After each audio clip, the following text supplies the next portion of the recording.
मैं कुछ ज्योतिषीय सूत्रों को लेकर आपके सामने हाजिर हुआ हूं।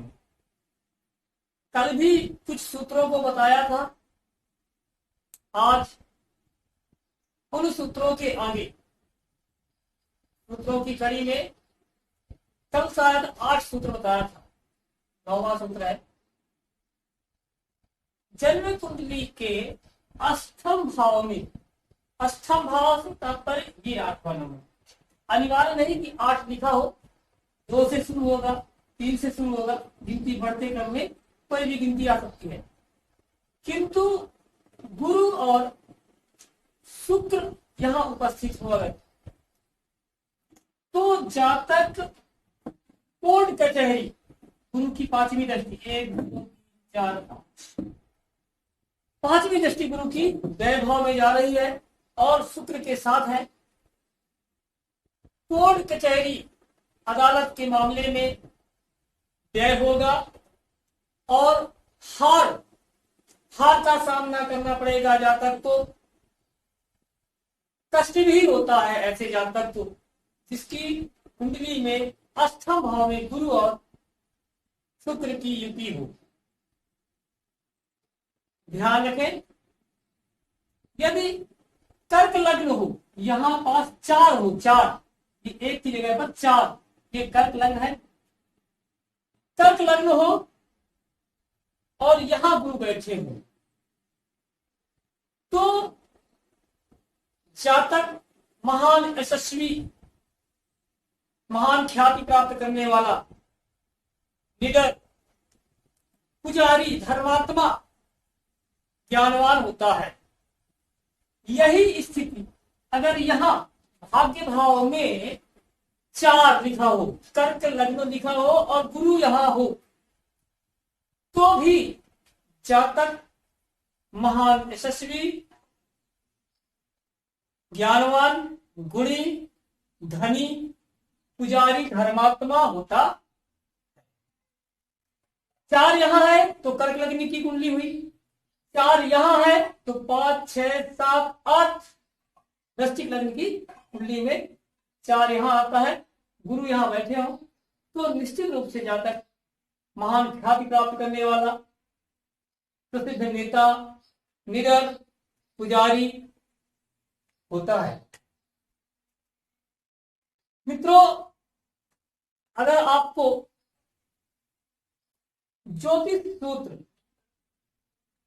शीघ्रता से प्राप्त करना हो तो मेरे चैनल को आप सब्सक्राइब करें, लाइक करें और शेयर करें। शेयर करने से औरों को भी ज्ञान प्राप्त होगा।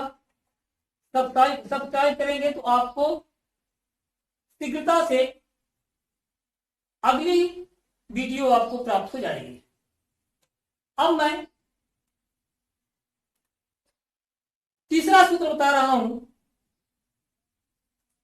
कर्क लग्न की कुंडली हो तो ऐसे जातक के लिए दिन सोमवार का दिन बहुत अच्छा होता है।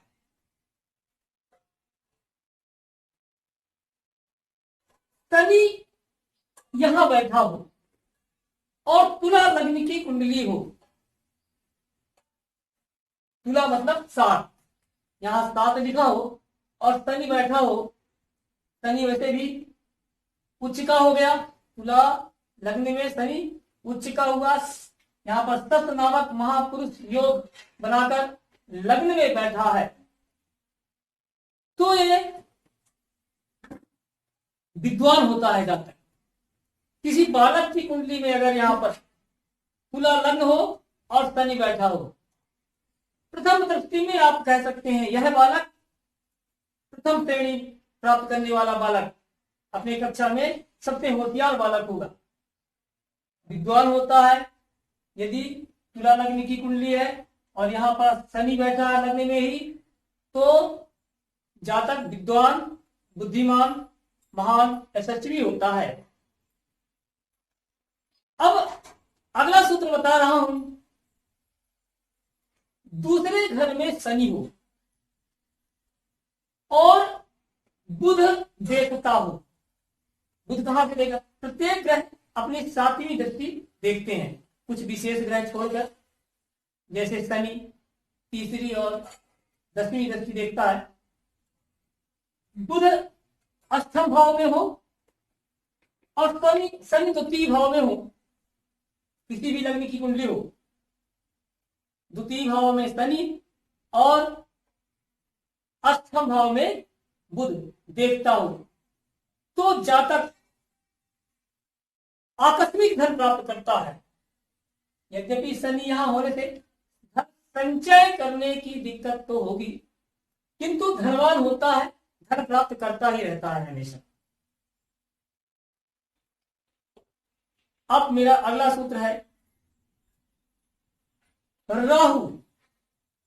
राहु केंद्र 1, 4, 7, 10, पहला घर, चौथा घर, 7वां घर और 10, या 5वां घर और 9वां घर, त्रिकोण में राहु हो और राहु के साथ केंद्र का स्वामी, जैसे मान लीजिए यहां पास राहु है और केंद्र में कौन है?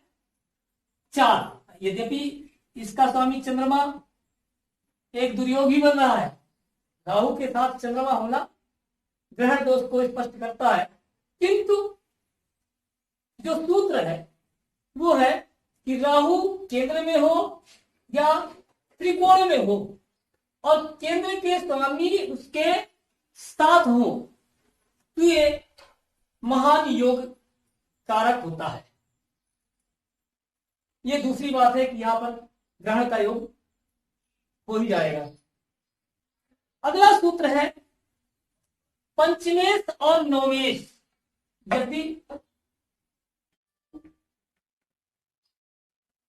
पंचमेश यहां पास पंचम भाव में 5 ही लिखा है, अर्थात मैंने कल बता दिया था 5 नंबर का स्वामी कौन है?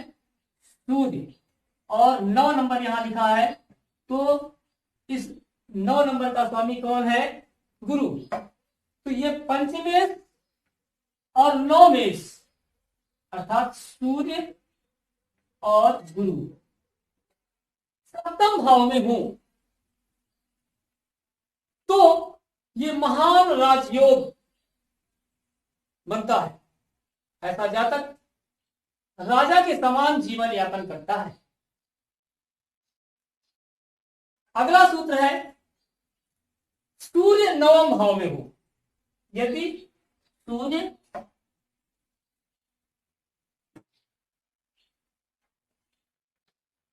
अकेला 9वें भाव में हो तो जातक धनवान और अच्छी संतान प्राप्त करने वाला होता है। सूर्य यहां कारक होता है तो सरकारी नौकरी भी मिलने के यहां पर अधिक चांस होते। शुक्र 7वें भाव में हो तो जातक की उन्नति विवाह के बाद होती है।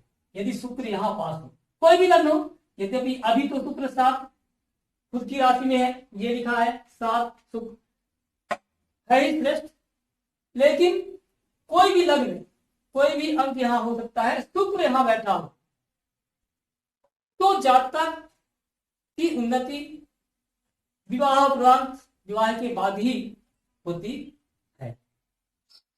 एक सूत्र और बताऊं कि 3 ग्रह यदि यहां राहु हो, लग्न कुछ भी हो, ये अनिवार्य नहीं एक ही हो, 2, 3, 4, आप अपनी कुंडली में देखिए, आपकी कुंडली में जो भी लग्न हो, किंतु राहु यहां हो और गुरु यहां हो और शुक्र यहां हो, लग्न में राहु, द्वितीय भाव में गुरु और अष्टम में शुक्र, तो जातक महान, यशस्वी, धनवान होता है, चक्रवर्ती राजा के समान होता है, उसका जीवन राजा के समान जीता है, वो सुखी रहता है। यदि राहु लग्न में हो, तृतीय भाव में गुरु हो, अष्टम भाव में शुक्र हो, तब। एक और योग है लक्ष्मी योग, बता रहा हूं लक्ष्मी योग के बारे में।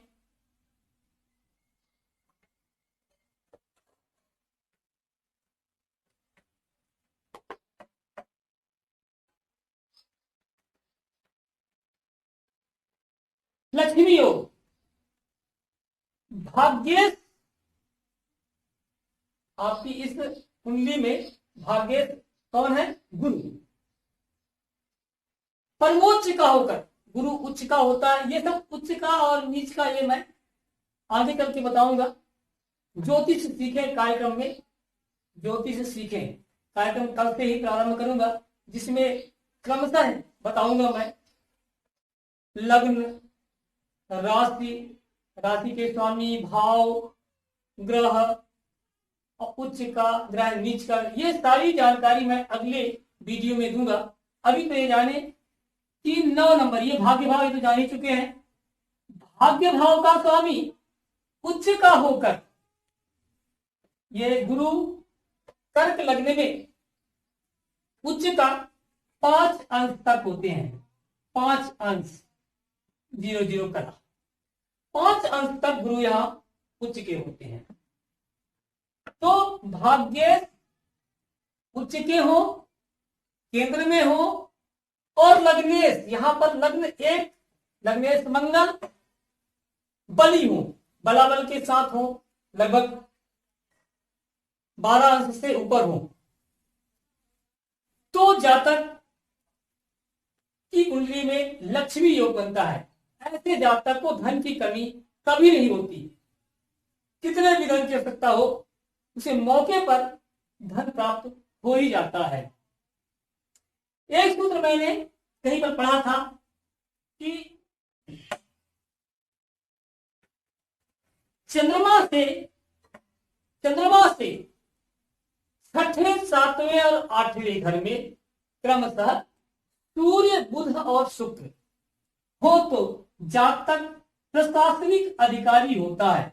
ऐसा मान ले कि चंद्रमा यहां है, अनिवार्य नहीं यहां, कहीं भी हो, इतने 12 घर में चंद्रमा कहीं भी हो, वहां से छठवें, 1 2 3 4 5 6, छठवें, सातवें और आठवें, चंद्रमा से छठवें घर में सूर्य हो, सातवें घर में बुध हो, आठवें घर में शुक्र हो, या सातवें घर में सूर्य, बुध, शुक्र इकट्ठा हो, चंद्रमा से, चंद्रमा यहां है तो यहां सातवां घर, कहीं भी चंद्रमा से गिन लीजिए, छठे, सातवें, आठवें